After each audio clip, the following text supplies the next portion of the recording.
Welcome to a new video in psychology. Today we're going to talk about memory. We're going to look at how it works, how it's set up.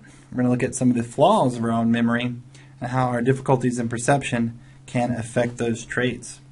Let's start first with a general definition of memory. And for us, it's going to be retention of information. And part of that could be experiences, not just direct facts. So when we say you remember something, we're saying that an event or experience or piece of information, you have encountered that thing, you encoded it, meaning write it down, you stored it, in this case, in your long-term memory, and then eventually you were able to retrieve it. All those are necessary for retaining information. And also, as part of this video lecture, we're going to start with those three concepts.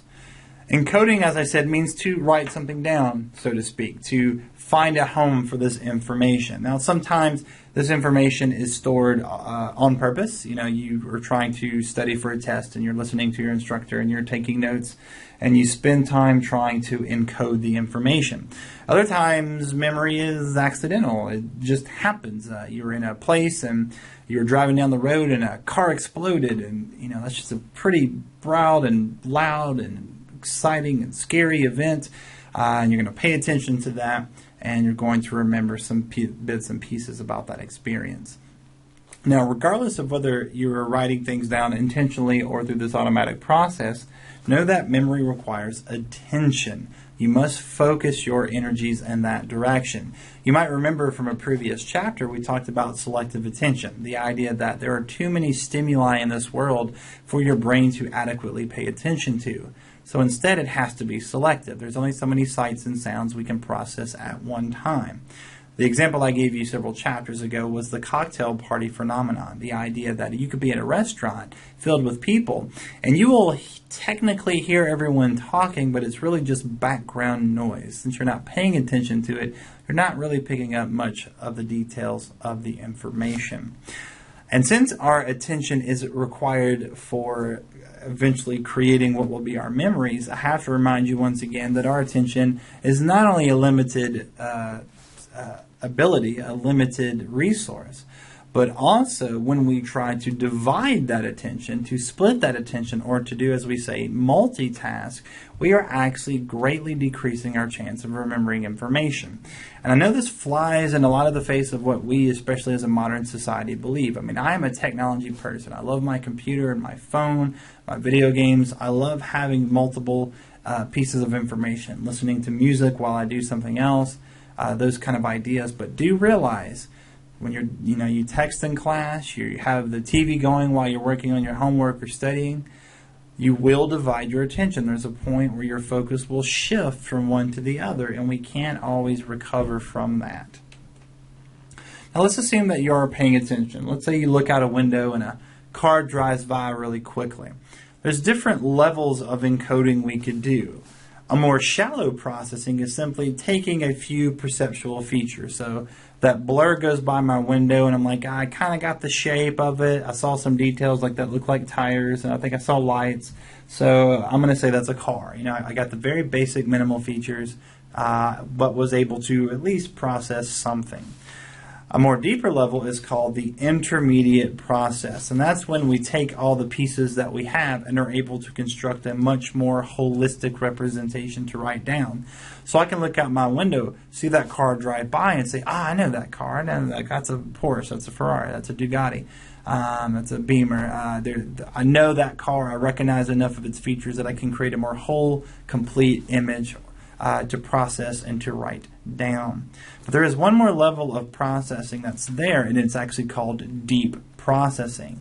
And that shows that beyond just the superficial characteristics, I can actually begin to create connections. So I can see that black car. I can know what that black car is. And also that black car maybe reminds me of TV shows that I like to watch.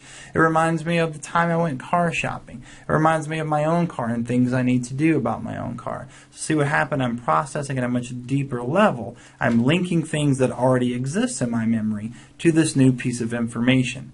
And this is a big point, guys, because of all the different ways we can try to remember something, the concept of elaboration is the best way to remember. The word elaboration means to build connections, to make things meaningful. For example, you could not know any medical terminology, but if someone in your family has had a heart attack, I guarantee you know the word cardiologist. You know the word hypertension.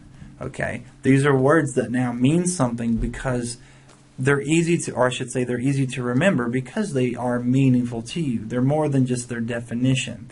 That's the best way we can link in information. I put this example, qualities of birds, and this is something that you could do to your friends or family. Ask them a true-false question as fast as you can, okay? In fact, you can do this with me. Say true or false out loud as fast as you can. True or false, birds have feathers. True or false, birds have beaks. True or false, birds have skin. What you might find, and maybe you experience this too, is that for many people, especially if you do this in a group, you can hear it. A number of people will struggle with the words or the question, do birds have skin? Yes, they have skin. Animals have skin.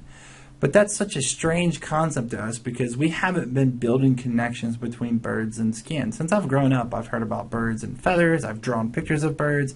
I've drawn their feathers. I've drawn their beaks. I've never heard people talk about bird skin. Maybe in some connotation of cooking, but that's rare. I've never encountered that. And so if someone asks me, do birds have skin, it takes me longer to find the answer to that question. I have to dig deeper into my memory to try to find that connection. If you want a different example, think about this. Imagine if I told you for the test you have to memorize the birthday of every president. That sounds like a pretty tough assignment. But you know what? If one of those presidents has your exact birthday, I guarantee you'll never forget that one, right? It's easy to remember. That's because of elaboration. You've made that new piece of information meaningful by connecting it to something that's important to you. All right, well, let's change topics a little bit, and let's now talk about where we keep our information, where we store our information. I'm going to use the Atkinson-Shiffrin model, which is sensory memory, short-term memory, and long-term memory. We'll tackle each of those by themselves in just a few short seconds. I bet most of you have probably at least heard the idea of short-term memory and long-term memory, and that's what we're going to focus on today. For sensory memory, it's literally our senses, what we see, what we hear, what we touch. But we have to include this as part of memory because before anything gets written into your brain, your senses first have to take in that information, change it to electricity, and send it to your brain for processing. And already there's a potential for mistakes. We had this in chapter 3. We mentioned how you might truly believe you heard something. You truly believe you saw something. And unfortunately, you're incorrect. It's not that you're a liar. It's not that you're not intelligent. It's that your senses miscommunicated what was experienced to your brain. And now you remember something that did not happen or happened differently. The second part of memory is short-term memory. And some of us might say, oh, I have a bad short-term memory. Well, we all do, in theory. I mean, short-term memory is limited. It's a very small amount of information that we can hold. Whatever you're thinking about right now, that's your short-term memory. And now it's different. And now it's different. It's constantly shifting, constantly changing. If someone, for example, tells you their phone number and you have nothing to write it on, you'll probably start repeating that number and over, right? Just trying to hold it in your consciousness. But I promise you, if more than 30 seconds pass, you'll all but forget that number if you're not actually trying to put it into long-term memory. It's just hard to hold information in the short term. And to demonstrate that, I have a little quiz for you.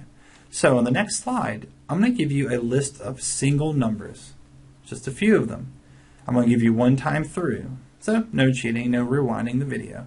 I'm going to give you one chance to hold as many of these numbers in your short-term memory as possible. Here we go. Don't write them down. Just use your brain.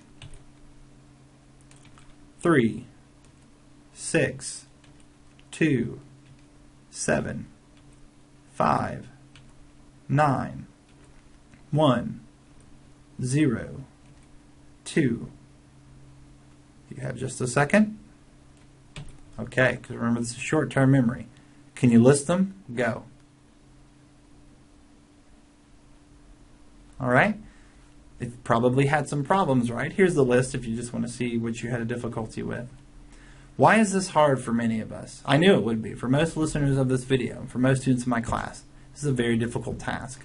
It's because our short-term memory can only hold roughly 7 bits of information. A bit is just a generic term that means a thing or item. I gave you 9 bits. I gave you 9 single numbers. I knew that would be difficult because it's more than 7, and so we kind of struggle with that. It's no coincidence that we decided that phone numbers at a local level would only be 7 digits, no more than that. We could have made them 8, but we wanted as much variance as we could, so we didn't make them 4. But there's a point where there's too many numbers, and it'd be too difficult to remember. Now I did put plus or minus 2 because everyone has a little bit plus or minus. Some of you will be able to get all those 9 numbers a little bit easier than others. Now let's do that memory task one more time, but instead of numbers I want to use letters, and I want to show you a second phenomenon in your short-term memory. Okay? These are not words, they're just letters. One at a time, try to remember as many as you can. C, B, S, F, O, X, N, B, C. You ready? Go. But that was a lot easier, especially for those of you who grew up in this country. Why? I put 9 letters on the board, but what most people tell me is that there are 3 TV networks: CBS, Fox, NBC. And you're right, because I want you to see you are technically capable of holding more than 7 bits of information. That's a process called chunking. Chunking is when you take multiple bits, you put them together, and in those multiple bits, you create one thing. So instead of remembering 9 letters, you remembered 3 TV stations. 3 is a lot less than 9. It's easier to remember, or at least to hold into short-term memory.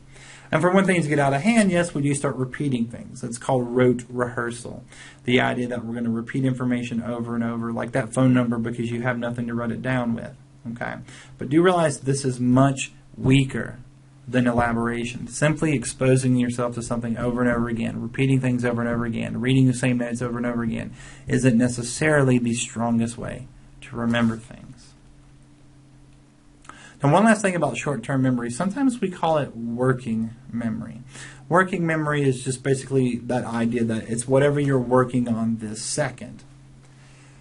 Working memory is made up of phonological information, which is sound, visual spatial information, things that we see, and other memories from our long-term memory. If this doesn't make sense, here's a super easy example.